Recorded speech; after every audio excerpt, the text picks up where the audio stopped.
سمان شاہ اس دنیا سے کیا گیا، وہ تو جیسے جینا ہی بھول گئی تھی۔ رنگوں اور کاغذوں کے ساتھ اس کا جو گہرا تعلق تھا وہ بھی ٹوٹ گیا تھا۔ سمان شاہ کے کتنے ہی پورٹریٹ ادھورے رہ گئے تھے۔ مسلسل 2 روز تک بے ہوش رہنے کے بعد وہ ہوش کی دنیا میں واپس آئی تو اس کی محبت کی اجڑی نگری کا قافلہ گزر چکا تھا، اور اب اس قافلے سے اٹھتی ہوئی دھول اس کی سانسیں الجھا رہی تھی۔ وہ شخص جس نے پہلی مرتبہ اس کے دل کے دروازے پر دستک دی تھی، اس کے ہوش میں آنے تک منو مٹی تلے جا سویا تھا۔ اس وقت زرین شاہ افندی کی سمجھ میں نہیں آ رہا تھا کہ وہ کیا کرے۔ کہتے ہیں کہ مرنے والوں کے ساتھ مرا نہیں جاتا، مگر کہنے والے شاید یہ نہیں جانتے کہ جس ہستی کے دم سے آپ کی زندگی کا دیا روشن ہو، اگر وہی ہستی نہ رہے تو پھر جینے والوں کی طرح جیا بھی نہیں جاتا۔ اسے بھی اب یاد نہیں رہتا تھا کہ وہ زندہ ہے۔ عدنان افندی کا رشتہ جہاں پہلے طے کیا ہوا تھا وہاں سے جواب آ گیا تھا۔ تبھی نفیسہ بیگم نے سامیہ کا ہاتھ مانگ لیا اور اب وہ اس کی بھابھی بن کر ہمیشہ کے لیے اس گھر میں آ گئی تھی، جہاں زرین شاہ افندی کے لیے اب زندگی کی کوئی رمک دمک باقی نہیں رہی تھی۔ سمان شاہ کے سوئم کے بعد جانے کیسے اپنے ٹوٹے بکھرے وجود کو سنبھالے وہ گرین ہاؤس آئی تھی۔ اس کا ارادہ مسز یاور اور تائشہ سے مل کر اپنا درد بانٹنے کا تھا، مگر مسز یاور نے اسے دیکھتے ہی نفرت سے منہ پھیر لیا۔ وہ آگے بڑھی تو انہوں نے نفرت بھرے لہجے میں تائشہ سے کہا، اسے کہو یہاں سے دفع ہو جائے۔ تائشہ، اب اس کی منحوس صورت سے پیار کرنے والا کوئی نہیں رہا۔ ان کی بات پر وہ تڑپی تھی۔ مسز یاور کے الفاظ نے اس کا دل مسل ڈالا، مگر انہیں حق پر سمجھتے ہوئے وہ واپس نہیں پلٹی۔ تبھی تائشہ اٹھ کر اس کے قریب آئے۔ اس کی آنکھیں بھی رو رو کر خوب سرخ ہو چکی تھی۔ اب کیا لینے آئی تم یہاں پر؟ جاؤ جا کر اپنی شادی کی خوشیاں مناؤ۔ میرا بھائی تو ترستا ہو چلا گیا، اب ہمارے درد کا تماشا دیکھنے آئی تم؟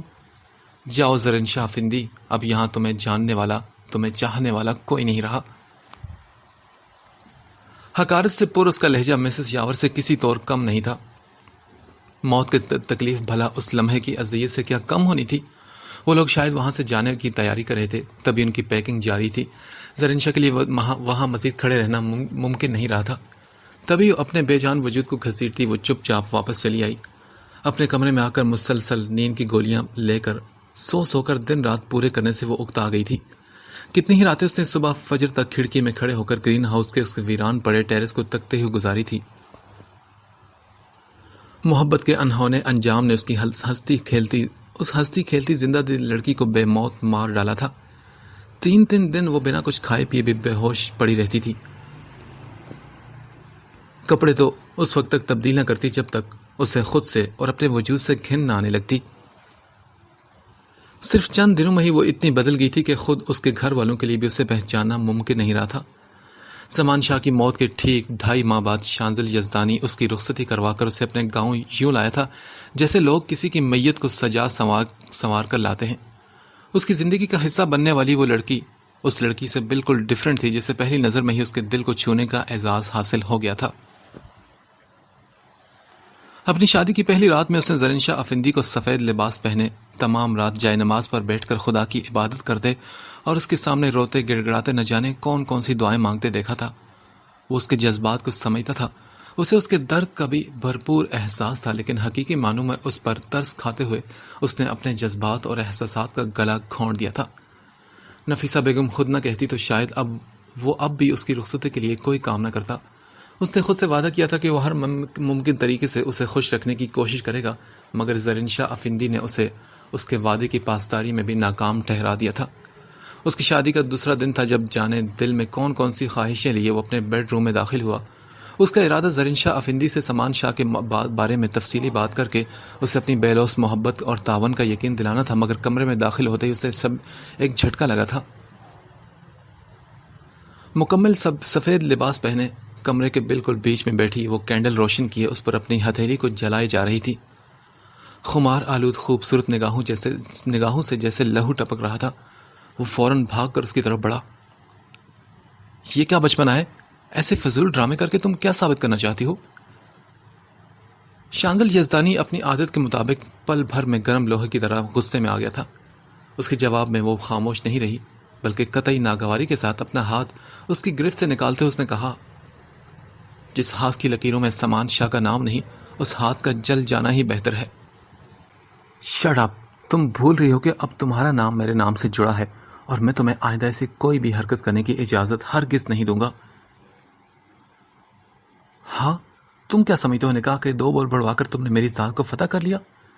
بھول ہے تمہاری شانزل یزدانی، میرے جسم اور روح پر تو صرف اسی شخص کو اختیار حاصل تھا جس کی جان مجھے جنم دینے والی عورت نے چھین لی، مگر اس کے بعد بھی یہ اختیار میں کسی کو چھیننے نہیں دوں گی۔ زرین شاہ نے بھی بڑے غصے میں اس سے کہا۔ اس لمحے اس کی آنکھوں میں شانزل کے لیے اس قدر نفرت اور حقارت تھی کہ وہ حیرت سے گنگ ہو کر اس کا چہرہ دیکھتا رہ گیا۔ اس وقت وہ جنونی ہو رہی تھی۔ شانزل یزدانی بالکل شاکڈ انداز میں اس کی دیوانگی کو دیکھتا رہ گیا۔ یہ جو رفاقتوں کی خواہش میں دل منتظر ہے پڑا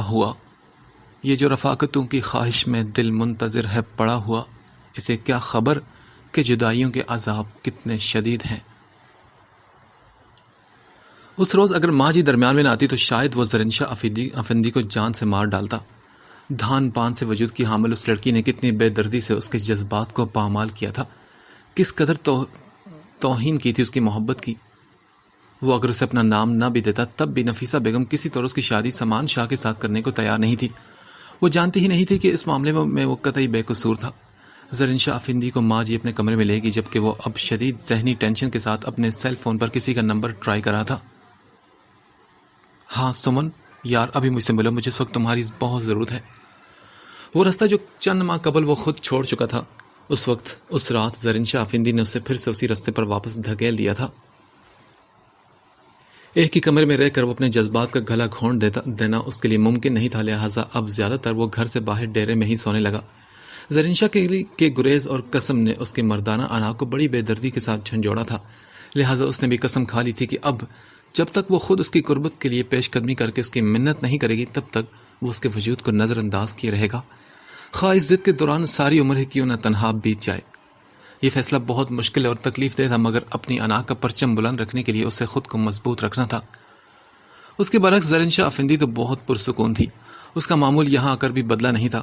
صبح نماز فجر کے بعد اٹھ کر نماز پڑھتی، پھر قرآن پاک کی تلاوت کرتی، تب تک حویلی کی پرانی ملازمہ رشیدہ بی بی آ کر اس کا کمرہ صاف کر ڈالتی۔ پھر تھوڑی دیر بعد اس کا ناشتہ بھی وہیں کمرے میں لے آتی۔ زرین شاہ ناشتے میں 2-4 نوالے لے کر چند گھونٹ چائے کے پیتی اور پھر کوئی نہ کوئی ناول لے کر بیٹھ جاتی۔ شانزل یزدانی کے خریدے ہوئے کتابوں کے اس ذخیرے نے اسے سمان شاہ کی لہو نچوڑنے والی یادوں سے باہر نکالنے میں بڑا کردار ادا کیا تھا۔ فرضی کہانیوں میں الجھ کر کچھ گھنٹوں کے لیے صحیح مگر وہ زندہ کرداروں کی المناک موت کا کرب بھول جاتی تھی۔ البتہ رات میں جب وہ سونے کے لیے بستر پر لیٹتی تو وہ ہنستا مسکراتا اس کے سامنے آ کھڑا ہوتا۔ اس کے میکے سے کئی بار نفیسہ بیگم، افندی صاحب، سامعہ اور عدنان اس سے ملنے کے لیے آئے، مگر انہیں دیکھتے ہی اس پر عجیب سی وحشت سوار ہو جاتی تھی۔ نظر ان پر پڑتے ہی وہ خود کو اپنے کمرے میں قید کر کے دروازہ لاک کر لیتی، کبھی پاس پڑی چیزیں اٹھا کر ان پر پھینکنا شروع کر دیتی، اپنے بستر کی چادر نوچ کر پھاڑ دیتی، اور اگر اس پر بھی بس نہ چلتا تو خود اپنا چہرہ ہی نوچ کر رونا شروع کر دیتی۔ سامان کا بھولے سے بھی کوئی ذکر کر دیتا تو اسے خود پر کنٹرول نہیں رہتا تھا۔ کتنی ہی بار اپنی ان حرکتوں کی وجہ سے وہ سب کے سامنے شانزل سے مار بھی کھا چکی تھی، مگر اس پر اس مار کا بھی کوئی اثر نہیں ہوتا تھا۔ پھر آہستہ آہستہ سبھی نے اسے اس کے حال پر چھوڑ دیا۔ اب اس کے میکے سے کوئی اس سے ملنے کے لیے نہیں آتا تھا۔ ماں جی کا سلوک اس کے ساتھ بہت ہی اچھا تھا۔ آہستہ آہستہ وہ ان کے ساتھ اچھی ہو گئی تھی۔ اکثر وہ شانزل کو اس کے ساتھ بد سلوکی کرنے پر جھڑک دیا کرتی تھی۔ یہ ان کی محبت اور اپنائیت ہی تھی جس کی وجہ سے تمام دن کمرے میں قید ہو کر اذیت اٹھانے کے بجائے اس نے کمرے سے باہر نکل کر ان کے پاس بیٹھنا شروع کر دیا تھا۔ ماں جی اسے اپنی، شانزل اور گاؤں کی زندگی کے بارے میں بہت ساری باتیں بتاتی جسے وہ بے دلی سے بس سنتی رہتی۔ یاور حیات صاحب ماں جی کو طلاق دینے کے باوجود اکثر و بیشتر حویلی کا چکر لگاتے رہتے تھے۔ اس روز زرین شاہ نے پہلی بار انہیں حویلی کے صحن میں شانزل کے پاس بیٹھے ہوئے دیکھا، تبھی وہ لپک کر ان کی طرف آ گئی۔ وہ بھی اسے دیکھ چکے تھے، لہٰذا اسے دیکھ کر اٹھ کھڑے ہوئے۔ کیسی ہو آپ بیٹی؟ اس کے قریب آتے انہوں نے اس کے سر پر ہاتھ رکھتے ہوئے کہا تو ان کے کندھے سے لگ کر رو پڑی۔ انکل، وہ سامان؟ بڑی مشکل صحیح مگر اس نے اس حقیقت کو تسلیم کر لیا تھا کہ وہ اب اس دنیا میں نہیں رہا۔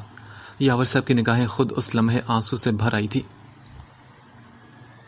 ہاں میرے بچے، اسے جہاں جانا تھا وہ چلا گیا، اب اس کے لیے اپنا آپ مٹانے سے کیا حاصل؟ انکل آپ مجھے معاف کر دیں، میں نے اسے آپ سے اور آنٹی سے ہمیشہ کے لیے دور کر دیا۔ زرین کو بالکل پرواہ نہیں تھی کہ وہاں اس کا شوہر بھی بیٹھا تھا اور وہ اس کے سامنے یہ باتیں کر رہی تھی. وہ رو رہی تھی اور یاور صاحب اس کے سر کو تھپ تھپاتے ہوئے اسے چپ کروانے کی کوشش کر رہے تھے.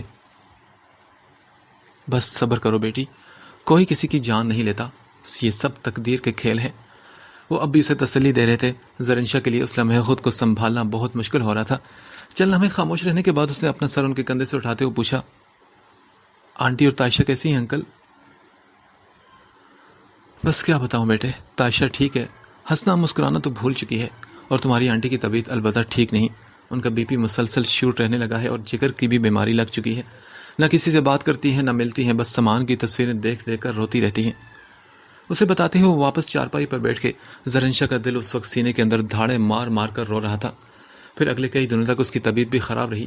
شانزل اب اسے دیکھ کر سخت چڑھنے لگا تھا. اپنے بھائی کی موت کا دکھ اس سے بھی تھا. وہ بھی رویا تھا اس کی دائمی جدائی پر، مگر زرین شاہ کا اتنا لمبا سوگ اب اسے تنگ کرنے لگا تھا. سامان شاہ کے لیے اس کی آنکھوں میں آنسو ایک عجیب سی رقابت کی آگ جلانے لگے تھے اس کے دل میں. وہ جب بھی اس سے کوئی بات کرنے کی کوشش کرتا تو وہ کاٹ کھانے کو دوڑتی. وہ کمرے میں داخل ہوتا تو فوراً کمرے سے نکل جاتی. ماں جی کے پاس آ کر بیٹھتا تو وہ وہاں سے بھی کھسک جاتی. گاؤں والے اب ان دونوں کے متعلق عجیب عجیب سے باتیں کرنے لگے تھے. تبھی وہ بھی سخت ہوا. دل اور دل کی خواہشوں کو ایک طرف رکھ کر اس نے واپس زندگی کی طرف لانے کے لیے اس کے ساتھ بھی وہی سلوک کرنا شروع کر دیا جو وہ اپنے ذاتی ملازمین کے ساتھ کیا کرتا تھا. شروع میں تو زرین شاہ نے اس کی کسی حرکت کا کوئی نوٹس نہ لیا، مگر آہستہ آہستہ جب وہ اس کی عادتوں اور اس کے کاموں سے باخبر ہوئی تو اس سے خوف محسوس ہونے لگا. اس کا محض حلیہ ہی نہیں، اس کی حرکتیں بھی وحشیانہ ہوا کرتی تھی. ان دنوں ماجی کی طبیعت اچانک خراب ہو گئی. خود کو پھر سے کمرے میں بند کر لینے کی وجہ سے ان کی تیمارداری نہ کر سکی، جبکہ ماں جی اپنی نفاست پسندی کے باعث ملازمین کے ہاتھ کا پکا کھانا بھی پسند نہیں کرتی تھی. لہٰذا وہ کمزور ہوتی گئی. شانزل ایک ہفتے بعد گھر واپس آئے تو رشیدہ سے پتہ چلا کہ ماں جی کی طبیعت بہت خراب ہے. وہ بہت زیادہ پریشان ہوا. اچھے خاصے بخار کی لپیٹ میں ہونے کے باوجود وہ اس کے لیے خود کھانا بنانے لگی تھی، کیونکہ ان کی طرح ان کا بیٹا بھی ملازمین کے ہاتھ کا پکا کھانا پسند نہیں کرتا تھا. دوسری طرف زرین شاہ بھی اپنے کمرے میں بیٹھی ٹی وی دیکھ رہی تھی. وہ غصے میں بھرا ہوا اٹھ کر اپنے بیڈ روم کی طرف بڑھا.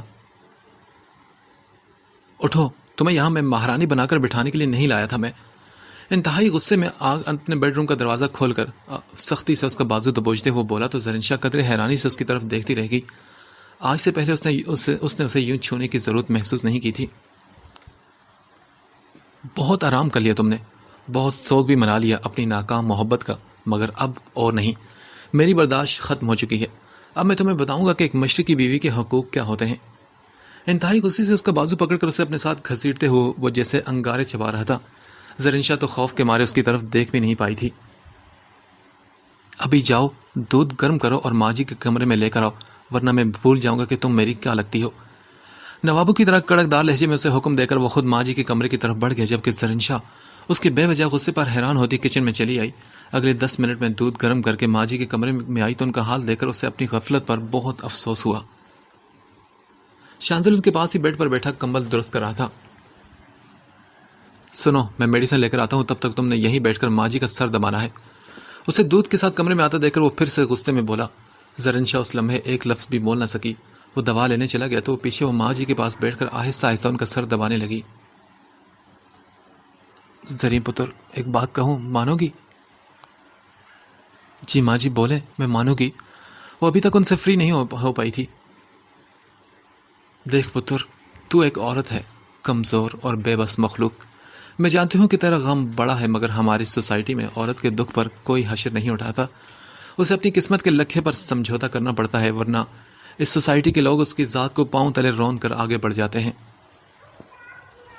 قدرتی طور پر ہی عورت کسی نہ کسی مرد کے سہارے کی محتاج رہتی ہے. مرد کا کیا ہے، وہ اکیلا بھی رہ سکتا ہے، پر عورت اکیلی نہیں رہ سکتی پتر. میں شانزل کو جانتی ہوں، وہ دل کا بہت اچھا ہے. تم اگر اسے قریب سے جانو گی تو تم بھی اس کی قدر کرو گی. یہ مت سمجھنا کہ میں اس کی ماں ہوں تو اس کی تعریف کر رہی ہوں. مجھے پتا ہے کہ اس میں بہت ساری برائیاں بھی ہیں، لیکن اگر تم اس سے پیار کرو گی تو وہ بالکل ٹھیک ہو جائے گا. کیونکہ ضدی سے ضدی مرد کو عورت اپنے پیار سے موم کر سکتی ہے. اب تک وہ میرے پیار کی چھاؤں میں رہا. اگر مجھے کچھ ہو جائے تو تم اسے بکھرنے مت دینا، ورنہ اسے سمیٹنا بہت مشکل ہو جائے گا بچے. ماں جی اور بھی نہ جانے کیا کچھ کہہ رہی تھی، مگر زرین شاہ کو نہ شانزل سے کوئی مطلب تھا نہ اس کے سمیٹنے اور بکھرنے سے. لہٰذا جیسے وہ دوا لے کر واپس آیا تو وہ اٹھ کر اپنے کمرے میں چلی آئی. اس وقت اسے خود اپنے سر میں بے حد درد محسوس ہو رہا تھا۔ اور پھر وہ رات ماں جی کی زندگی کی آخری رات تھی۔ اگلی صبح تہجد کے وقت جب وہ گہری نیند میں سو رہی تھی، اسے رشیدہ نے آ کر اطلاع دی کہ ماں جی اس دنیا میں نہیں رہی۔ سمان شاہ کے بعد یہ دوسری خبر تھی جس نے اسے گہرا شوق لگایا تھا۔ اپنی آنکھوں کو مسلتی وہ رشیدہ کے ہمراہ ماں جی کے کمرے کی طرف بھاگ کر آئی تو شانزل ان کے پیروں پر سر رکھے بچوں کی طرح رو رہا تھا۔ اس وقت کچھ لمحوں کے لیے اسے شانزل یزدانی سے ہمدردی محسوس ہوئی، مگر وہ چاہ کر بھی اس کا دکھ بانٹنے کی کوئی تدبیر نہ کر سکی۔ ماں جی کے چلے جانے پر یاور حیات صاحب کے ساتھ ساتھ اس کے گھر والے اور تائشہ بھی آئی تھی، مگر وہ کسی کے قریب بھی نہ ہو سکی۔ اپنے گھر والوں سے تو اس نے خود ہی بات کرنا ضروری نہیں سمجھا تھا، جبکہ تائشہ نے خود اسے لفٹ نہیں کروائی تھی۔ 2-3 دن حویلی میں رہنے کے بعد اس نے جاتے ہوئے محض اتنا بتایا تھا کہ سامان نے اپنے دنیا سے جانے سے کچھ روز قبل اس کے نام کئی خط لکھے تھے جنہیں اس نے سنبھال کر اپنے پاس ہی رکھ لیا ہے۔ اس کی بات پر وہ پریشان ہوئی۔ ماں جی کا سوئم بھی ہو گیا تھا۔ جب تک وہ زندہ تھی شانزل نے کبھی وحشی پن کا مظاہرہ نہیں کیا تھا، مگر ان کے جانے کے بعد وہ تو جیسے سچ مچ کوئی جانور بن گیا تھا۔ اس کا ظاہری حلیہ پہلے سے بھی بدتر ہو گیا تھا۔ اس کے چہرے پر شیو بڑھ گئی تھی اور سر کے بال بھی لمبے ہو گئے تھے۔ اسے دیکھ کر زرینشا کو مزید خوف آنے لگا۔ اس روز وہ ابھی سو کر اٹھی تھی جب وہ دندناتا اس کے سر پر آن پہنچا اور انتہائی سختی سے اس کا بازو پکڑ کر اسے بستر سے کھینچتے ہوئے بولا، اٹھ کر ناشتہ بناؤ میرے لیے، اور آج کے بعد حویلی کے تمام کاموں کی ذمہ داری تمہارے سر ہے۔ کسی بھی کام کے لیے مجھے کہنا نہ پڑے تمہیں دوبارہ۔ میں اتنے کام نہیں کر سکتی۔ اس کی آنکھوں سے نکلتے شعلوں سے حد درجہ خوف کرنے کے باوجود اس نے اپنی آواز بلند کی تو جواب میں اس نے اتنی زور سے اسے تھپڑ مارا کہ زرینشا کی آنکھوں کے سامنے دن میں تارے آ گئے۔ کام تو تمہارا باپ بھی کرے گا تو تم کیا چیز ہو؟ اس وحشی انسان نے پھر سے اسے غصے سے کہا، اور جس وحشت کے حصار میں سامان کی موت کے بعد جکڑی گئی تھی، اب وہی وحشت اسے شانزل یزدانی کی سرخ آنکھوں میں رقص کرتی دکھائی دے رہی تھی۔ اس روز شانزل کے محض چند تھپڑوں نے اس کا دماغ ایک دم سے درست کر دیا تھا۔ روزانہ صبح کی فجر کی اذان کے ساتھ ہی وہ خود اٹھ کر زبردستی اسے نیند سے جگا دیتا اور پھر اسی طرح زبردستی اس سے اپنے کپڑے پریس کرواتا، اس سے ناشتہ بنواتا۔ جب وہ ناشتے سے فری ہوتی تو اس کے ہاتھ میں جھاڑو تھما دیتا۔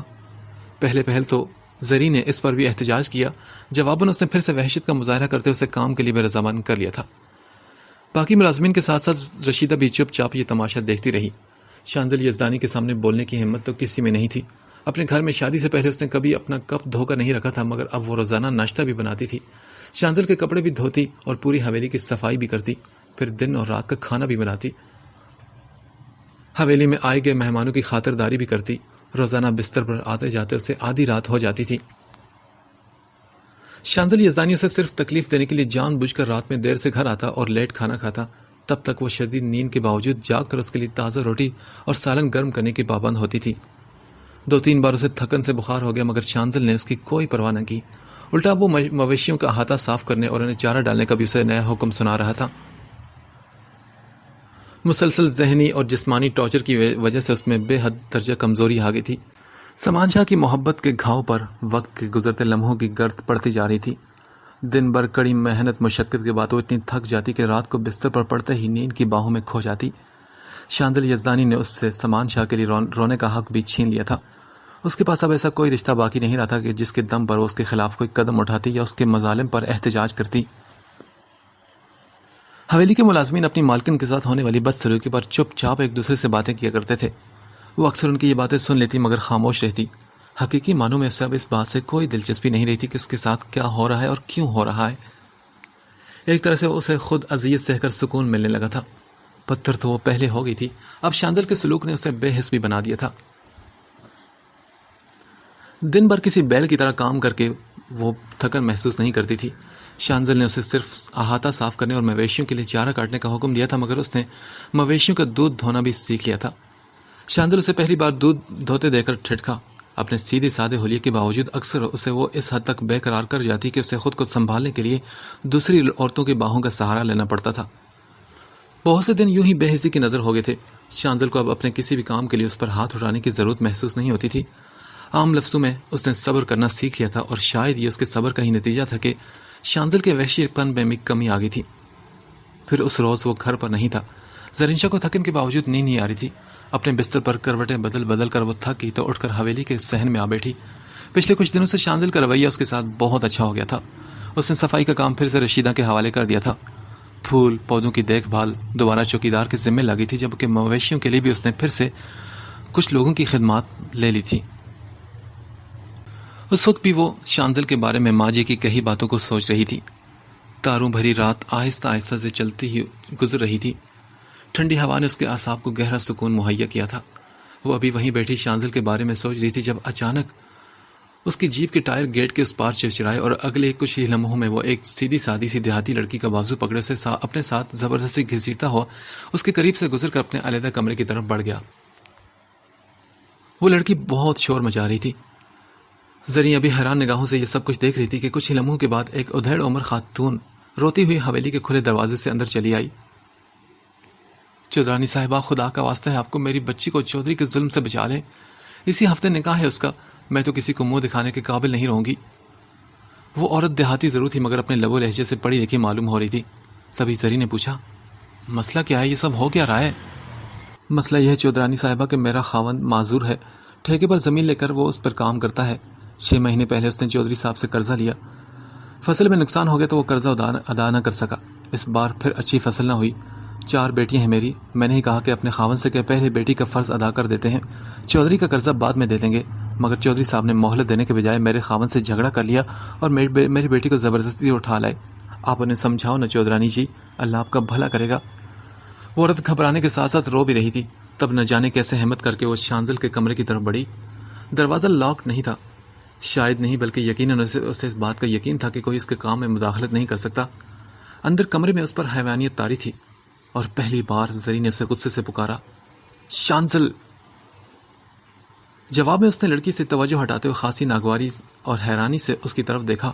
وہ آگے بڑھی اور اپنی تمام تر بزدلی کے باوجود زندگی میں پہلی مرتبہ اس مضبوط شخص کے سامنے کھڑی ہو کر بولی، کہ کیا کر رہے ہو تم؟ وہ لڑکی بھی اس کی طرف دیکھتے ہوئے جلدی سے اپنی ماں کی طرف بھاگ آئی تھی. بس کریں آپ، بہت بد دعائیں سمیٹ لی آپ نے لوگوں کی، بہت گناہ کر لیے، اب اور نہیں. اس کے لب و لہجے میں اونچی آواز میں بولتے ہوئے اس نے کہا.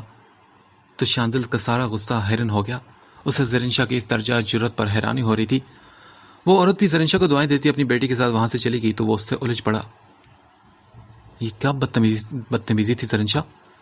میں اپنے سامنے کسی کی بھی ایسی جرت برداشت نہیں کر سکتا. نہیں کرتے ہوں گے آپ، مگر آپ بھول رہے ہیں کہ زرین شاہ آپ کی کوئی ملازمہ نہیں، آپ کی بیوی ہے. اوہ ریلی؟ شانزل کے لبوں پر ایک زہر خند مسکراہٹ بکھری تھی.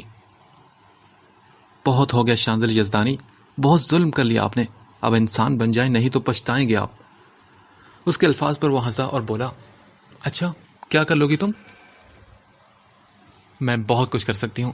میں آپ کو عدالت میں بھی گھسیٹ سکتی ہوں. اس کا دل جل رہا تھا. وہ ہنسا اور پھر ہنستا ہی چلا گیا. بہت خوب. تمہاری معصومیت کا بھی جواب نہیں. شاید تم نہیں جانتی کہ اس ملک میں جو جتنا با اختیار ہے اتنا ہی آزاد ہے. یہ جیل، یہ عدالتیں، یہ جزا و سزا کے چکر، یہ سب غریب اور بے کس لوگوں کے لیے بنائے گئے جال ہیں. تمہیں یقین نہیں تو جاؤ اور جا کر ابھی کسی تھانے میں میرے خلاف کوئی رپورٹ درج کروا کر دیکھ لو. اگر میرے خلاف کچھ بھی ہو جائے تو پھر کہنا. کتنا غرور تھا اس کے لہجے میں. زرین شاہ جواب میں ایک حرف بھی بول نہ پائی. آپ بہت کم جانتی ہیں مس آفندی. اس گاؤں کے لوگوں کو جتنا آپ سادہ سمجھتی ہیں، لوگ اتنے معصوم ہرگز نہیں. پورے 50,000 کا نقصان کروا دیا آج آپ نے میرا. بالکل اس کی پسند کے سراپے میں ڈھلا وہ دھیمے لہجے میں اس سے گلا کر رہا تھا. تبھی وہ بولی، مسٹر شانزل یزدانی، عزت چاہے غریب کی ہو یا امیر کی، کبھی پیسوں سے خریدی نہیں جاتی. اس کے الفاظ پر وہ پھر سے ہنسا اور بولا، خریدی جاتی ہے. دن رات عزتوں کے سودے ہوتے ہیں یہاں. ہوتے ہوں گے ان لوگوں کے جن کے ضمیر مردہ ہو چکے ہیں، مگر میں باعزت و شریف لوگوں کی بات کر رہی ہوں. تم کچھ نہیں جانتی. شریف کوئی نہیں آج کل. کبھی اس اونچی حویلی کی 4 دیواری سے باہر نکلو تو پتہ چلا کہ دنیا کے رنگ ڈھنگ کیا ہے. بہرحال میں آئندہ حویلی میں آپ کو ایسا کوئی بھی گھٹیا کام نہیں اٹھانے دوں گی. زری نے حتمی انداز میں کہا. جواب میں وہ خاصی توجہ سے گہری نگاہ اس پر ڈالتے ہوئے اس کے سامنے کھڑا ہو کر بولا، ٹھیک ہے پھر اپنی قسم واپس لے لو تو میں بھی قسم کھاتا ہوں کہ سب کچھ چھوڑ دوں گا. نہیں، میں نہیں کر سکتی. پلیز زری. اس نے ریکویسٹ کی تو زری نے کہا، ہرگز نہیں. قطعی دو ٹوک انداز میں کہتی وہ اگلے ہی پل اس کے کمرے سے باہر نکل آئی۔ وقت کے گزرتے ساتھ ساتھ زرینشا کی سوچ میں بھی قدرے تبدیلی آ گئی تھی۔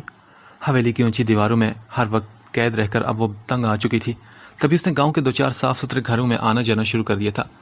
شانزل یزدانی کی بیوی ہونے کی حیثیت سے گاؤں کے غریب لوگوں سے سر آنکھوں پر بٹھاتے تھے، مگر آہستہ آہستہ جب وہ ان میں گھل مل کر ان کے دکھ اور مسائل حل کرنے لگی تو ان سیدھی سادے لوگوں میں اس کا مرتبہ مزید بڑھ گیا۔ اب لوگ جبراً اس کا احترام کرنے کے بجائے دل سے اس کی عزت کرتے تھے۔ شانزل کبھی وقت بے وقت گھر آتا تو وہ آس پڑوس کی کئی لڑکیوں میں گھری بیٹھی ہوتی۔ اس نے حویلی کے صحن میں ہی جیسے بچوں کے لیے چھوٹا سا اسکول بھی قائم کر لیا تھا۔ درجنوں بچے میلے کچیلے ہولیے میں چھوٹے سے سپارے کو سینے سے لگائے اس کے پاس پڑھنے چلے آتے تھے۔ چھوٹے چھوٹے معصوم بچوں کے ساتھ مصروف رہ کر وہ بہت خوش دکھائی دیتی تھی۔ بچوں کو تعلیم دینے کے ساتھ ساتھ وہ ان کی اخلاقی تربیت بھی کر رہی تھی کہ کیسے بولنا ہے، بڑوں سے کیسے بات کرنی ہے، کھانا کیسے کھانا ہے اور صاف ستھرا کیسے رہنا ہے اور اس سب کے فائدے کیا ہے۔ وہ سب کچھ سکھا رہی تھی، بتا رہی تھی۔ شانزل اب اگر کسی بات پر اسے جھگڑا بھی کرتا تو وہ جواب میں خاموش رہتی، جیسے اسے اس سے اور اس کے کسی فرمان سے کوئی سروکار ہی نہ ہو، اور یہی بات شانزل کو چڑھاتی تھی۔ لہٰذا وہ وجہ بے وجہ اسے جھگڑنے کے بہانے ڈھونڈتے رہتا تھا۔ اس روز حویلی میں بیٹھے ہی پھر اس کا کسی سے جھگڑا ہو گیا تھا۔ زرینشا اس کا کچن میں شام کے کھانے کی تیاری کر رہی تھی۔ مردان خانے سے بلند ہوتی آوازوں پر وہ گھبرا کر کچن سے نکلی تو شانزل کو نہایت غصے میں بیڈ روم کی طرف بڑھتے پایا۔ تبھی وہ فوراً اس کے پیچھے لپکی۔ زرینشا، میرا پسٹل کہاں ہے؟ شدید غصے کے عالم میں وہ اس سے پوچھ رہا تھا جب وہ بولی، مجھے تو نہیں پتا، لیکن بات کیا ہے؟ کچھ نہیں، تم ہٹو سائڈ پر۔ اسے اپنے سامنے سے ہٹاتے ہوئے وارڈروب کی طرف بڑھا۔ نہیں شانزل، یہ سب ٹھیک نہیں ہے، یہ کیا کر رہے ہو تم؟ بکواس بند کرو اپنی، سائڈ پر ہٹو۔ وارڈروب میں سلیقے سے طے کیے کپڑوں کو نوچ کر باہر پھینکتے وہ گالیاں بک رہا تھا۔ جب وہ بھاگ کر مردان خانے کی طرف بڑھ گئی جہاں کچھ لوگ جمع ہو کر شانزل کے خلاف باتیں کر رہے تھے، تبھی ان کے سامنے ہاتھ جوڑتے ہوئے بولی، خدا کا واسطہ ہے آپ سب کو، ابھی کے ابھی یہاں سے چلے جائیں پلیز۔ ارے ہم کیوں چلے جائیں؟ وہ اکیلا ہے اور ہم نے سب نے کیا چوڑیاں پہن رکھی ہیں؟ آج تو فیصلہ ہو کر رہے گا اور ہم اپنا حق نہیں چھوڑیں گے۔ ان کی باتوں سے لگ رہا تھا کہ کسی زمین یا پانی کا جھگڑا تھا۔ ایک مرتبہ پھر وہ شدید بے بسی محسوس کر رہی تھی۔ اگر شانزل برا تھا تو کم وہ لوگ بھی نہیں تھے۔ شانزل کو پسٹل مل گیا تھا۔ زرینشا کو اس لمحے اپنے ہاتھ پاؤں سے جان نکلتی محسوس ہو رہی تھی۔ اس کا دماغ ایک دم سے معاف ہو گیا۔ شانزل نے پہلے فائر کیا مگر اس کا وار خالی گیا، مگر اس کی مخالف پارٹی کا وار خالی نہیں گیا تھا۔ شانزل کے نام پر بندوق سے نکلنے والی گولی زرینشا نے جیسے اپنے وجود پر کھائی تھی، صرف یہ وہی جانتی تھی۔ شانزل نے اسے بازو سے پکڑ کر کمرے سے باہر دھکیلنے کی کوشش کی مگر اس سے لپٹ گئی تھی، اور اس کا رزلٹ یہ نکلا کہ اس کے وجود میں گھسنے والی گولی زرینشا کا بازو چیرتی ہوئی نکل گئی تھی۔ اس کی آنکھوں کے سامنے ایک دم اندھیرا چھایا۔ اس کی نازک جان کے باعث اپنے بازو پر لگنے والے گھاؤ کی تکلیف وہ برداشت نہ کر پائی اور شانزل یزدانی کے بازو میں جھول گئی تھی۔ پھر نہ جانے کتنی دیر بعد اسے ہوش آیا۔ اس کی آنکھ کھلی تو کمرے میں اس کی ملازمہ کے سوا اور کوئی بھی نہیں تھا۔ تبھی انجانے خوف اور خدشوں سے ڈر کر اپنی تکلیف سے بے نیاز اس نے آنکھوں کے اشارے سے ملازمہ کو قریب بلا کر پوچھا، چودھری صاحب کہاں ہیں؟ جی وہ تو شہر گئے ہیں جی، ڈاکٹر صاحب کو واپس چھوڑنے، تھوڑی دیر میں آ جائیں گے۔ سب ٹھیک تو ہے نا رشیدہ؟ نہ جانے ان سے کون سا ڈر پریشان کر رہا تھا۔ شاید وہ پھر سے بے آسرا ہو کر اپنے اصل کی طرف پلٹنا نہیں چاہتی تھی۔ ارے آہو جی چودھرانی صاحبہ، اب تو سب کچھ ٹھیک ہے۔ جب آپ کو گولی لگی تب چودھری صاحب کا تو حال دیکھنے والا تھا۔ نہیں رشیدہ، تم غلط کہہ رہی ہو۔ ارے نہیں چودھرانی صاحبہ، آپ چودھری صاحب کو نہیں جانتی مگر میں انہیں بہت اچھی طرح سے جانتی ہوں۔ ان کا دل تو بہت اچھا ہے جی، آپ برا نہ مانے تو ایک بات کہوں؟ ہاں کہو۔ اسے اس لمحے اپنی ملازمہ سے باتیں کرنا اچھا لگ رہا تھا۔ تبھی دوستانہ انداز میں بولی تو ملازمہ نے اسے کہا، چودھرانی صاحبہ آپ پڑھی لکھی سمجھدار ہیں، آپ کی عقل کے سامنے میرا دماغ تو کچھ بھی نہیں، مگر پھر بھی میں آپ سے بہتر جانتی ہوں کہ اگر کوئی انسان برا ہو تو اس کی برائی کو ختم کیسے کیا جا سکتا ہے۔ حقیقت بھی یہی ہے کہ بی بی جی کہ اگر آپ کسی کو غلط سمجھتے ہیں تو بجائے اس سے نفرت کرنے کے یا اسے اس کی برائی کا تانا دینے کے آپ اپنی اچھائی سے اس سے بھلائی کی طرف مائل کریں۔ آپ کا پیار، آپ کی توجہ، آپ کی تھوڑی سی محنت کسی بھی برے سے برے انسان کو اچھا بنانے کے کام آ سکتی ہے۔ اور ذرا سوچیے تو بی بی جی، کیا دنیا میں اس سے بڑھ کر کوئی نیکی ہے کہ آپ کی محبت کسی برے انسان سے اس کی برائیاں چھڑا کر اسے اچھا اور نیک بنا دے؟ رشیدہ اسے جو بات سمجھانا چاہ رہی تھی وہ بات زرین شاہ بہت اچھی طرح سمجھ گئی تھی۔ تبھی بازو سے اٹھتی درد کی لہروں کو برداشت کرتے ہوئے بولی، شاید تم ٹھیک کہہ رہی ہو، مگر ساری بات تو دل کی ہے رشیدہ۔ انسان کا دل ہی مر جائے تو اسے کہاں کسی کی اچھائی اور برائی سے سروکار ہوتا ہے؟ اس کی بات پر رشیدہ کچھ اور کہتی، مگر اسی لمحے شاندل واپس آ گیا تو وہ بنا کچھ کہے چپ چاپ اٹھ کر کمرے سے باہر نکل گئی۔ تب وہ اس کی طرف بڑھا اور بولا، اب کیسی طبیعت ہے؟ میں ٹھیک ہوں، مجھے کیا ہونا ہے؟ اور میں نے تمہیں منع کیا تھا نا کہ تم بیچ میں مت آؤ، پھر کیوں دخل دیا تم نے میرے ذاتی معاملے میں؟ مسٹر شاندل، وہ آپ کا ذاتی معاملہ نہیں تھا۔ اسے جواب دیتے اس نے ذرا سا رخ پھیرا تو شاندل اس کے پاس ہی بیڈ پر بیٹھ گیا۔ اچھا سوری زرین شاہ، مگر آئندہ ایسی کوئی حرکت مت کرنا پلیز۔ ٹھیک ہے، آئندہ اگر آپ بھی یوں گھر میں کسی سے جھگڑا نہیں کریں گے تو میں بھی درمیان میں نہیں آؤں گی۔ اس کے حد درجہ نرم لہجے کے جواب میں وہ پھر بولی تو شاندل اسے گہری نگاہوں سے دیکھتا ایک سرد آہ بھر کر رہ گیا تھا۔ میں نے کہا نا تم اپنی قسم واپس لے لو تو میں سب کچھ چھوڑ دوں گا۔ اب اس کے لہجے اور نگاہ میں شوق کا ایک اور عالم آباد تھا، مگر وہ پگھل کر موم اب بھی نہیں ہوئی اور بولی، نہیں، یہ ممکن نہیں۔ کیوں ممکن نہیں ہے یہ؟ کیا میں ساری زندگی یوں ہی ترستا رہوں گا؟ ایسا کب تک چلے گا زرین شاہ؟ میں مر جاؤں گا۔ اب کی بار وہ ٹوٹ کر کہہ رہا تھا، مگر زرین شاہ نے بڑی بے نیازی سے کام لیتے ہوئے آہستہ سے کروٹ بدل کر اپنی آنکھیں بند کر لی، گویا اب اس نے کوئی اور بات نہیں کرنی تھی اس ٹاپک پر۔ اگلے آنے والے دنوں میں اس نے شاندل کو بہت ہی بدلتے دیکھا۔ اس پتھر سے سر پھوڑتے پھوڑتے شاید وہ خود بھی پتھر کا ہو رہا تھا۔ اب اسے زرین شاہ کی بے اعتنائی یا مصروفیات سے کوئی سروکار نہیں رہا۔ ہر وقت اپنے ہی جھمیلوں میں مصروف وہ ہر ممکن حد تک اس کی ذات کو نظر انداز کر رہا تھا۔ اس روز زرین شاہ نے پورے ایک ہفتے کے بعد اسے دیکھا۔ سلیقے سے کٹے ہوئے سر کے بالوں اور تازہ شیو کے ساتھ وہ اتنا اچھا دکھ رہا تھا کہ زرین شاہ چاہ کر بھی خود کو اس کی طرف دیکھنے سے روک نہ پائی۔ وہ شخص جو اس کے لیے قہر بنا پھرتا تھا اب کسی بچے کی طرح خود اس کا خیال رکھ رہا تھا۔ روزانہ اس کے بازو کی پٹی وہ خود تبدیل کرتا، اسے خود اپنے ہاتھ سے کھانا کھلاتا، اسے دودھ پلاتا۔ وہ ہر بات میں منع کرتی رہ جاتی مگر وہ اس کے تمام کام اپنے ہاتھ سے کرنے سے باز نہیں آتا تھا۔ انہی دنوں اس کے والد کا بھی انتقال ہو گیا۔ پچھلے 2.5 سال میں اس نے بھولے سے بھی پلٹ کر اپنے میکے والوں کی خبر نہیں لی تھی، مگر اپنے فادر کی ڈیتھ کا سن کر وہ پگھل گئی تھی۔ اور اس موقع پر بھی شاندل نے اس سے بھرپور اس کا ساتھ دیا۔ وہ خود اسے اپنی گاڑی میں اپنے ساتھ لے کر شہر آیا۔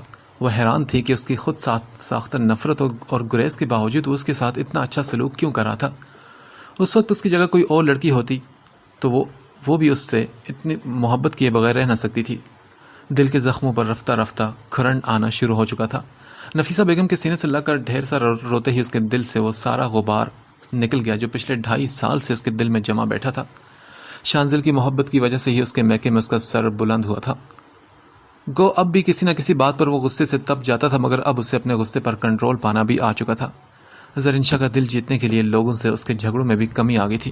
اب وہ گھر بھی جلدی آنے لگا تھا اور زرین شاہ محسوس کر رہی تھی کہ وہ اس کے قریب رہنے کے بہانے ڈھونڈتا رہتا ہے۔ اسے اس کی محبت پر اکثر ہنسی آتی تھی۔ آہستہ آہستہ وہ اس کی نگاہ میں اپنا مقام بناتا جا رہا تھا۔ اسے اب اس کا اپنے آگے پیچھے پھرنا بہت اچھا لگتا تھا۔ صاف ستھرے اور ڈیسنٹ حلیے میں سلیقے سے بات کرتا وہ اتنا اچھا لگتا تھا کہ زرین شاہ بے مقصد ہی اسے دیکھتی رہتی۔ اگلے چند دنوں میں شاید اس کی خوشی کے لیے اس نے گاؤں میں اپنے حصے کی زمین فروخت کر کے شہر میں اپنا ایک الگ بزنس شروع کر دیا۔ روزانہ شہر سے گاؤں اور گاؤں سے شہر جانے کی مشقت اسے بری طرح تھکا دیتی تھی، لہٰذا جیسے ہی اس کا کاروبار سیٹ ہوا تو اس نے شہر میں ایک خوبصورت بنگلہ بنوا کر زرین شاہ کو بھی وہیں بلوا لیا۔ اب کہانی الٹ ہو چکی تھی۔ پچھلے 2.5 سال میں ہر ممکن طریقے سے اس کی توجہ اپنی طرف کروانے والا شخص شہر آتے ہی اچانک سے بدل گیا تھا۔ سامع نے ایک بار اس سے کہا تھا، زرین، شاندل بہت اچھا انسان ہے۔ کھو جانے والی محبت کے دکھ میں اس کا دل بے آباد مت کرنا، کیونکہ بے آباد دل ہو یا گھر اگر خالی پڑے رہیں تو وہاں کسی اور کا بسیرا ہو جایا کرتا ہے۔ سامع نے بالکل ٹھیک ہی کہا تھا، کیونکہ شاندل یزدانی کا دل بھی اب اسیب زدہ ہو چکا تھا۔ انسان چاہے کتنا ہی مضبوط کیوں نہ ہو، اس کی تنہائی اور اکیلا پن اسے کمزور کر ہی دیتے ہیں، اور وہ بھی اپنی تنہائی سے لڑتے لڑتے کمزور ہو چکا تھا۔ لہٰذا جیسے ہی مہرین ترمیزی کی آنکھوں میں اپنے لیے اس نے محبت دیکھی تو وہ اس کی طرف مڑ گیا۔ مہرین ترمیزی اس کے بزنس پارٹنر کی اکلوتی بہن تھی، جس کا صرف ظاہری حسن ہی قابل ستائش نہیں تھا بلکہ وہ باطنی طور پر بھی اپنی مثال آپ تھی۔ شانزل کی ماں جی کے بعد وہ دوسری عورت تھی جس کا پیار بالکل خالص تھا۔ اپنے دوست کی پہچان سے اسے مہرین کی ناکام زندگی کا پتہ چلا۔ چند ماہ قبل ہی اس نے اپنے شکی شوہر سے ڈائیورس لے کر آزادی کی سانس لی تھی۔ فطرت کے لحاظ سے وہ زندہ دل اور ایک حساس لڑکی تھی۔ شانزل کی طرح اسے بھی پوری کائنات میں صرف ایک ایسے مخلص شخص کی تلاش تھی جسے پا کر وہ اپنا ہر دکھ بھول جاتی، جو اسے اندر سے سمجھ سکتا، اور بے شک شانزل ایسا ہی شخص تھا۔ اسے بھی مہرین ترمیزی کی اپنائیت اور اپنے لیے فکر مندی اچھی لگتی تھی۔ مہرین کی زندگی میں آنے کے بعد زرین شاہ افندی کی باتوں پر کڑنا اس نے چھوڑ دیا تھا۔ زرین شاہ افندی ان دونوں کے تعلق سے زیادہ دیر تک بے خبر نہ رہ سکی، اور پہلی بار جب اس پر شانزل کی بے نیازی کی اصل وجہ کھلی تو وہ اس سے الجھ پڑی۔ اس سے برداشت ہی نہیں ہوتا کہ کل تک اس کے ناز اٹھانے والا وہ شخص اب اسے پسے پشت ڈال کر کسی اور کے ساتھ خوش ہے۔ اس کا دل جلا تھا یہ سن کر، اور بہت بری طرح جلا تھا۔ اس وقت اس نے شانزل سے فوری طور پر علیحدگی کا قطعی جذباتی فیصلہ کرتے ہوئے اسے بھی اپنے دل میں لگی آگ کی لپیٹ میں لے لیا تھا۔ اس روز پھر شانزل کی واپسی میں دیر ہوئی تھی۔ وہ جلے پیر کی بلی کی طرح پورے لاؤنج میں چکر لگاتی، ناخن چباتے جانے کیا کیا سوچتی جا رہی تھی۔ تقریباً 11:30 بجے کے قریب کہیں وہ واپس آیا تو اسے لاؤنج میں پریشان بیٹھے دیکھ کر وہیں رک گیا۔ آپ ابھی کہاں سے آ رہے ہیں؟ بغیر سلام دعا کے کسی پتھر کی طرح یہی پہلا جملہ اس نے شانزل کی طرف اچھالا، اور جواب میں تھکن سے بے حال ہونے کے باوجود اس نے چونک کر اس کی طرف دیکھا اور کہا، میں فہد کی طرف تھا۔ کیوں، تمہیں کوئی کام تھا مجھ سے؟ جی نہیں، مجھے آپ سے کبھی بھی کوئی کام نہیں ہو سکتا۔ میں صرف آپ کو یہ بتانا چاہ رہی تھی کہ آج کل جو کام آپ کر رہے ہیں نا، میں ان سب کو جانتی ہوں۔ کیا مطلب؟ میں سمجھا نہیں۔ وہ پھر سے چونک کر بولا۔ تبھی اس نے کہا، مطلب کہ میں بے خبر تو نہیں تو آپ بھی بے خبر نہیں۔ بہرحال اگر آپ کو آپ کا مقصد، آپ کا پیار مل گیا تو میرا آپ کی زندگی میں پھر کیا کام؟ یہ تم کیا کہہ رہی ہو زرین شاہ؟ میری تو کچھ سمجھ میں نہیں آ رہا۔ وہ بری طرح الجھا تھا۔ تبھی وہ زہریلی ہنسی ہنس کر بولی، ہاں تو آپ کو سمجھ آ بھی کیسے سکتا ہے؟ آج کل آپ کے دماغ پر کسی اور کے عشق کا بھوت جو سوار ہے، یہ حال تو ہونا ہی تھا۔ مجھے لگتا ہے زرین کہ تمہاری طبیعت اس وقت ٹھیک نہیں۔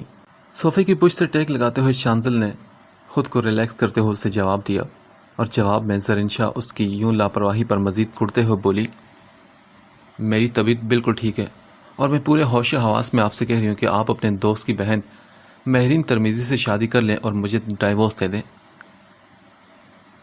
واٹ؟ دماغ خراب ہو گیا تمہارا؟ اس کے تپے ہوئے چہرے کی طرف دیکھتا وہ فوراً سیدھا ہو کر بیٹھا۔ تم سچ مچ پاگل ہو گئے ہو زرین شاہ۔ مہرین میری دوست ہے، صرف اچھی دوست، اور کچھ نہیں۔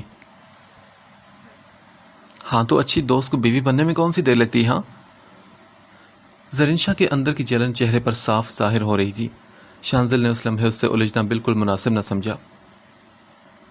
مجھے تو لگتا ہے کہ تمہارا دماغ واقعی سے خراب ہو چکا ہے، دھیمے سے لہجے میں کہتے وہ اپنے کمرے کی طرف بڑھ آیا، مگر زرین شاہ افندی وہیں بیٹھ کر اس رات بہت دیر تک روتی رہی۔ اس رات اس پر یہ راز کھلا کہ وہ بے حد کمزور ہے۔ وہ شخص زبردستی اس کی زندگی کا ساتھی بن گیا تھا۔ اب اس شخص کی توجہ اور محبت میں کسی تیسرے فرد کی شرکت اسے کسی طور پر بھی گوارا نہیں تھی۔ گو کہ شانزل یزدانی کی زندگی سے بے وقت ہو کر نکل جانا بھی اسے گوارا نہیں تھا، مگر وہ اس سے محبت کا دعویٰ کر کے کسی اور کے پناہوں میں سکون تلاش کرے، یہ بات بھی زرین شاہ کی برداشت سے بہت باہر تھی۔ لہٰذا اب وہ اس کی خاموشی پر اندر ہی اندر جلتے ہوئے اس سے الجھنے کے بہانے ڈھونڈنے لگی۔ گزرتے ہر دن کے ساتھ اس کی وحشت میں اضافہ ہوتا جا رہا تھا۔ وہ شانزل سے شادی کے ابتدائی دنوں والی محبت اور دیوانگی کی خواہش مند تھی، مگر وہ پلٹ کر اس کی طرف دیکھتا بھی نہیں تھا۔ یہی وجہ تھی کہ ڈائیورس کے لیے اس کا مطالبہ زور پکڑ گیا، مگر اب جب کہ وہ خود اسے طلاق دینے پر راضی ہو چکا تھا، اسے لگا جیسے ایک مرتبہ پھر سے بے مول ہو کر بکھر گئی ہو۔ جدائی کا فیصلہ اکیلے کر لینا آسان ہوتا ہے، مگر اس پر عمل کرنا بہت مشکل۔ اسے یہ سوچ کر ہی تکلیف ہو رہی تھی کہ شانزل یزدانی کے لیے اس کی کوئی ویلیو نہیں۔ سامعہ کہتی تھی کہ وہ اسے اپنی طرف مائل کرے، اسے اپنی زندگی میں اس کی اہمیت کا احساس دلائے، مگر یہی تو اب آسان نہیں رہا تھا اس کے لیے۔ اب اسے پچھتاوا ہو رہا تھا کہ اس نے شانزل کا دل بے آباد کیوں رکھا، کیوں پتھر سے موم ہونے میں اتنی دیر لگا دی کہ محبت کا دیوتا خود پتھر کا ہو گیا۔ اب اسے شانزل سے اپنی نفرت اور گریز یاد آ رہا تھا اور وہ گزرے ہوئے وقت پر پچھتا رہی تھی۔ شانزل کے کسی دوست کی شادی تھی، اس نے آفس سے فون کر کے شام میں اسے تیار رہنے کی ہدایت دی۔ بہت دنوں بعد ایسا پہلی بار ہوا تھا کہ کہیں کسی فنکشن میں جاتے ہوئے اسے اس کی ضرورت محسوس ہوئی تھی، ورنہ اب تک ہر جگہ مہرین ترمیزی ہی اس کے ساتھ دیکھی جا رہی تھی۔ شانزل کے فون سے اسے نہ صرف حیرت ہی ہوئی بلکہ بہت خوشی بھی ہوئی تھی۔ پچھلے کئی دنوں سے وہ نماز میں اپنے پاک پروردگار کے حضور یہی دعا کثرت سے مانگ رہی تھی کہ کوئی ایسا معجزہ ہو کہ اس کا شوہر اس کی طرف واپس پلٹ آئے۔ پچھلے کئی دنوں سے وہ شانزل کو بے حد پریشان بھی دیکھ رہی تھی۔ وہ نہ وقت پر کھانا کھا رہا تھا نہ سو رہا تھا۔ آپ کے گردوں میں پہلے سے شدید درد ہے، اس کے باوجود پرہیز نہیں کرتے؟ کیا اپنی زندگی سے تنگ آ چکے ہیں آپ؟ اس نے شانزل سے پوچھا تو وہ بیڈ سے ٹیک لگاتے ہوئے بولا، ہاں میں تنگ آ چکا ہوں۔ اس کے جواب پر زرنشا کا دل جیسے کسی نے مٹھی میں لے کر مسل دیا تھا۔ وہ فوراً اٹھ کر آگے بڑھی اور شانزل کے پاس بیڈ پر اس کے قریب آ بیٹھی۔ شانزل آر یو اوکے؟ اس کا ہاتھ شانزل کے مضبوط ہاتھ پر جمع تھا اور جواب میں وہ خود پر کنٹرول کرتے ہوئے پھر بھی بکھر گیا اور کہا، ماہی کو بلڈ کینسر ہے زرنشا، شی از گوئنگ ٹوڈے۔ واٹ؟ کیا کہہ رہے ہیں آپ؟ زرنشا کو دھچکا لگا تھا مگر شانزل اب رو رہا تھا۔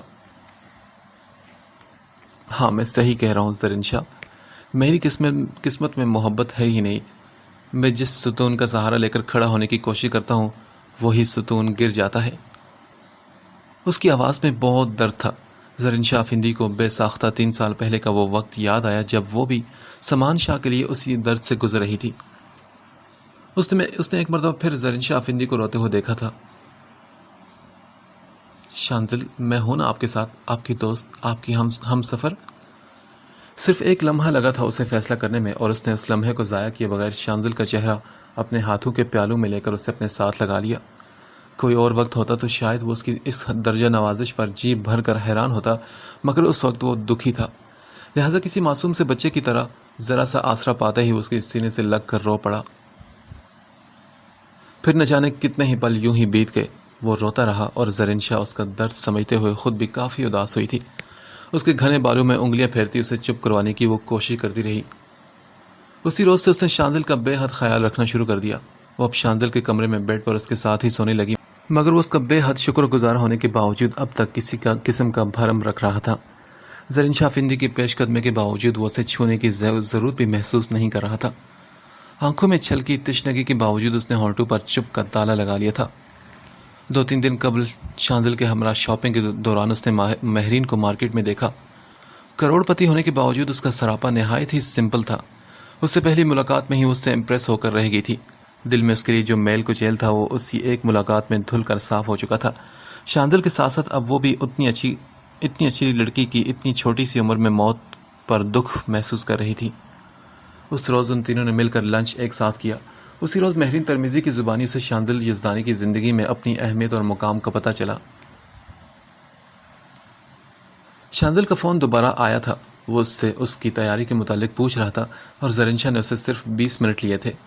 اپنے اور شانزل کے کپڑے تو وہ پہلے ہی پریس کر کے رکھ چکی تھی، اب صرف بال بنا کر چہرے کی تھوڑی بہت آرائش کرنا باقی رہ گئی تھی۔ آج اس کا ارادہ مکمل طور پر شانزل کے ضبط کے تمام پل گرانے کا تھا، لہٰذا بھاری کام والی بلیک ساڑی پہن کر اس نے اپنے لمبے سیاہ بالوں کو پشت پر کھلا چھوڑ دیا۔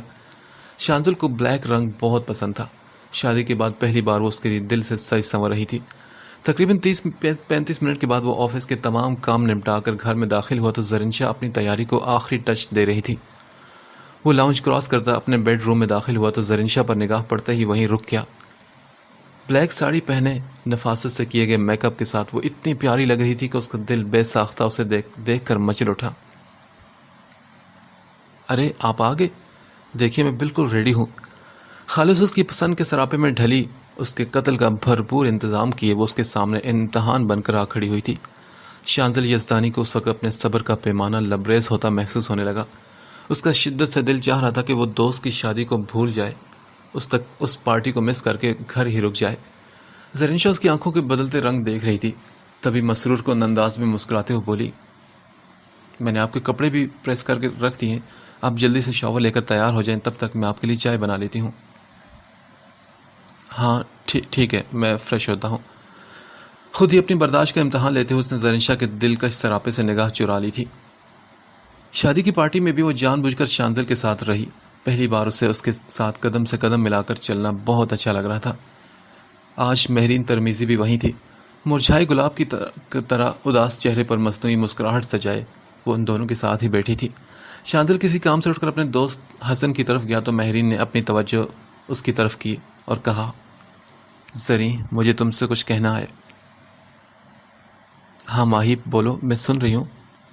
وہ بھی فوراً اس کی طرف مڑی تھی، تبھی وہ سرسری سی ایک نگاہ اس پر ڈالتے ہوئے ذرا سا رخ پھیر کر بولی، شان نے تمہیں میری بیماری کے بارے میں بتا دیا ہوگا نا؟ میں جانتی ہوں کہ وہ مجھے کھونا نہیں چاہتا، اس لیے بہت دکھی ہے، لیکن میں تمہیں بتانا چاہتی ہوں زری کہ اس کے اور میرے بیچ قائم تعلق میں میرا کوئی کمال نہیں۔ مرد ہمیشہ عورت کی طرف سے سچے خالص پیار کا طلبگار رہتا ہے۔ یہ پیار اگر اسے اپنے گھر میں کسی رشتے سے نہیں ملتا تو پھر وہ گھر سے باہر بھٹکتا ہے۔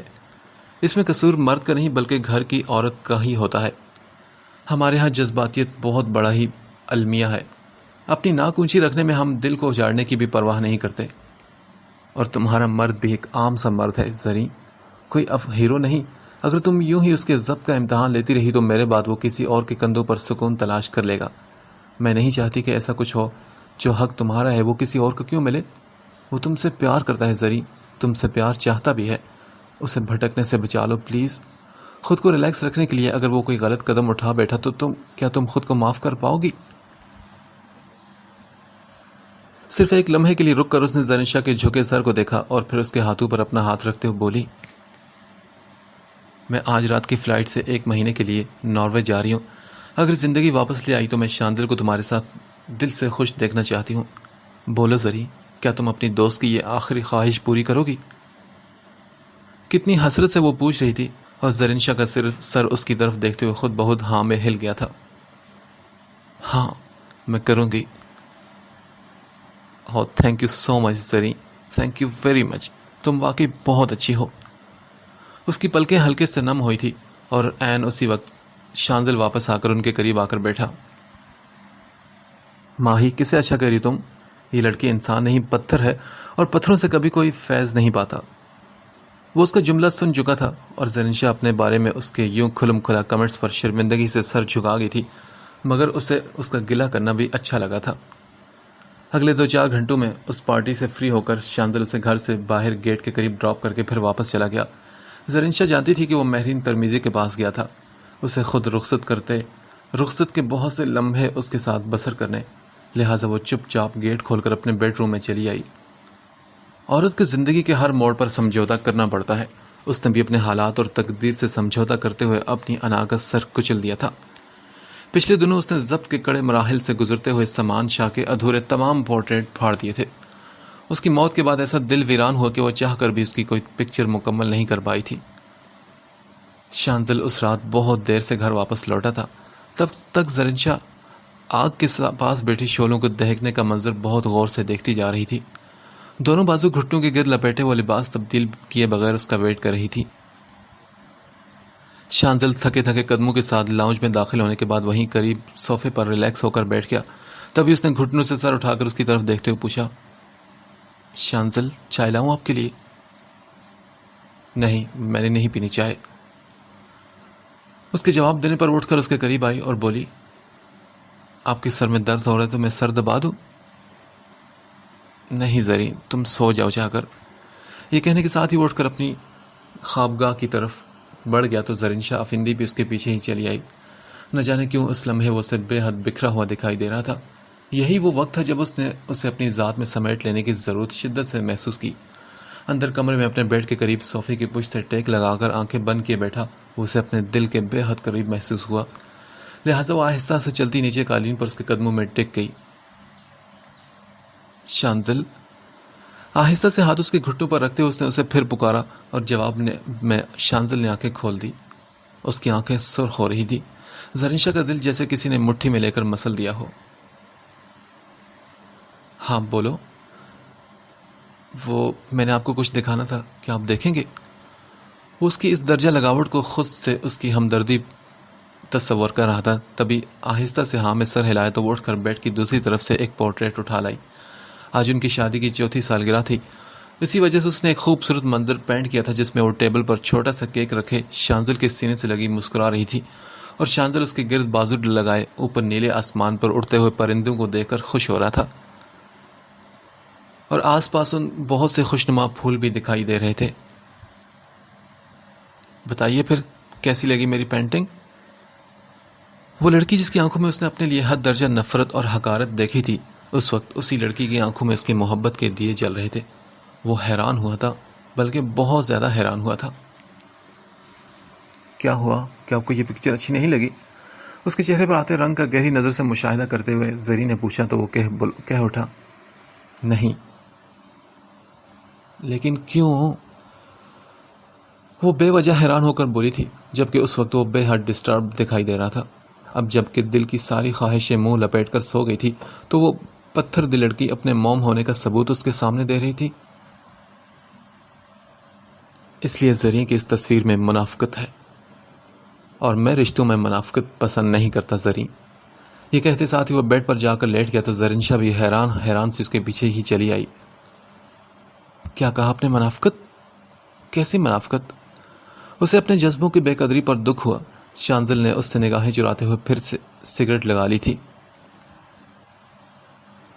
جس شخص سے تمہیں کوئی دلچسپی نہیں زری، جس کا جینا مرنا تمہارے لیے کوئی اہمیت نہیں رکھتا، جو زبردستی تمہاری زندگی میں شامل ہو گیا ہو، اس سے ایسی لگاوٹ دکھانا منافقت نہیں تو اور کیا ہے؟ ہاں، پچھلے 3 سال سے جو غبار اس کے دل پر جمع تھا وہ اس وقت اچانک نکلا، اور زرینشا اسے دیکھتی رہ گئی۔ شانزل، اگر میں آپ سے کہوں کہ مجھے آپ سے محبت ہوگی ہے تو کیا آپ میری بات کا یقین کر لیں گے؟ کچھ پل خاموش رہنے کے بعد اس نے پوچھا تو جواب میں وہ فوراً بول اٹھا، نہیں، ہرگز نہیں یقین کروں گا۔ لیکن کیوں شانزل؟ ہاں، اس نے پھر سے سراپا سوال بنتے ہوئے کہا تو شانزل نے کہا، میں نے کہا نا کہ منافقت پسند نہیں۔ عورت زندگی میں صرف ایک بار محبت کرتی ہے اور تم وہ محبت کر چکی ہو۔ میرے ساتھ ہو تم نے صرف سمجھوتا کیا ہے، تم نے درد اٹھایا ہے میرے ساتھ، اور میں خود پچھلے 3 سالوں میں بے حد پریشان رہا ہوں زرین، مجھے تم سے کوئی گلہ نہیں۔ اس کی آنکھیں جل رہی تھی اور زرینشا کے لیے اس کا دل صاف کرنا اب بے حد مشکل ہو چکا تھا۔ مگر مجھے آپ سے گلہ ہے شانزل۔ یک لخت بڑھائی آنکھوں میں سے اس کی طرف دیکھتے ہوئے بڑبڑائی تو جواب میں وہ قدرے چونک کر اس کی طرف مڑا اور بولا، کون سا گلہ ہے تمہیں مجھ سے؟ بتاؤ۔ آپ نے مجھ پر بہت ظلم کیا ہے شانزل۔ جب میرا دل کسی اور کی محبت سے آباد تھا تب آپ نے میری سانسیں، میری سوچ، میرا جسم سب خرید لیا، مجھے اتنا بے بس کر دیا کہ میں اپنے محبوب کی زندگی بچانے کے لیے گھر سے بھاگ بھی نہ سکی۔ سوائے دعا اور آنسوں کے میرے اختیار سے سب کچھ چھن گیا۔ صرف آپ کا نام پانے کی پاداش میں نے اپنی محبت کی قربانی دے دی۔ میرا دل اجڑ گیا، دماغ سن ہو گیا، ایک سانس بھاری ہوگی مجھ پر، لیکن آپ سمیت کسی نے بھی مجھ پر رحم نہیں کیا۔ میں نے مانا کہ میں اور سامان غلط تھے، لیکن یہ غلطی اتنی بڑی نہیں تھی کہ وہ شخص وہاں ہاسپٹل میں ایڑیاں رگڑ رگڑ کر مر جاتا۔ اس نے ہمیشہ آپ سے محبت کی تھی شانزل، آپ کا احترام کیا، مگر آپ نے کیا کیا؟ سب کچھ جانتے ہوئے بھی آپ نے اس سے نہ صرف اس کی محبت چھین لی بلکہ اسے اس کی زندگی سے ہی محروم کر دیا۔ پھر بھی میں نے آپ کے ساتھ سمجھوتا کیا۔ آپ سے شادی کے شروع کے دنوں میں دن رات میں یہی سوچتی رہتی کہ آپ کا قتل کیسے کروں۔ اگر میں سامان کی نہیں ہو سکی تو پھر آپ کی بھی کیوں رہوں؟ لیکن میری سوچ کا کوئی رزلٹ نہ نکلا، اور میں گزرتے ہر لمحے کے ساتھ نہ جانے کب، کیسے اور کیوں آپ کی ذات کے ساتھ مانوس ہوتی چلی گئی۔ مجھے نہیں پتا کہ یہ ماں جی کی نصیحتوں کا اثر تھا یا رشیدہ کے مشوروں کا، مگر سچ یہی ہے کہ میں آپ کے بارے میں سوچنے لگی۔ آپ کی غلط حرکتوں پر کوڑنے کے ساتھ ساتھ مجھے آپ کی تکلیف پر درد بھی ہونے لگا۔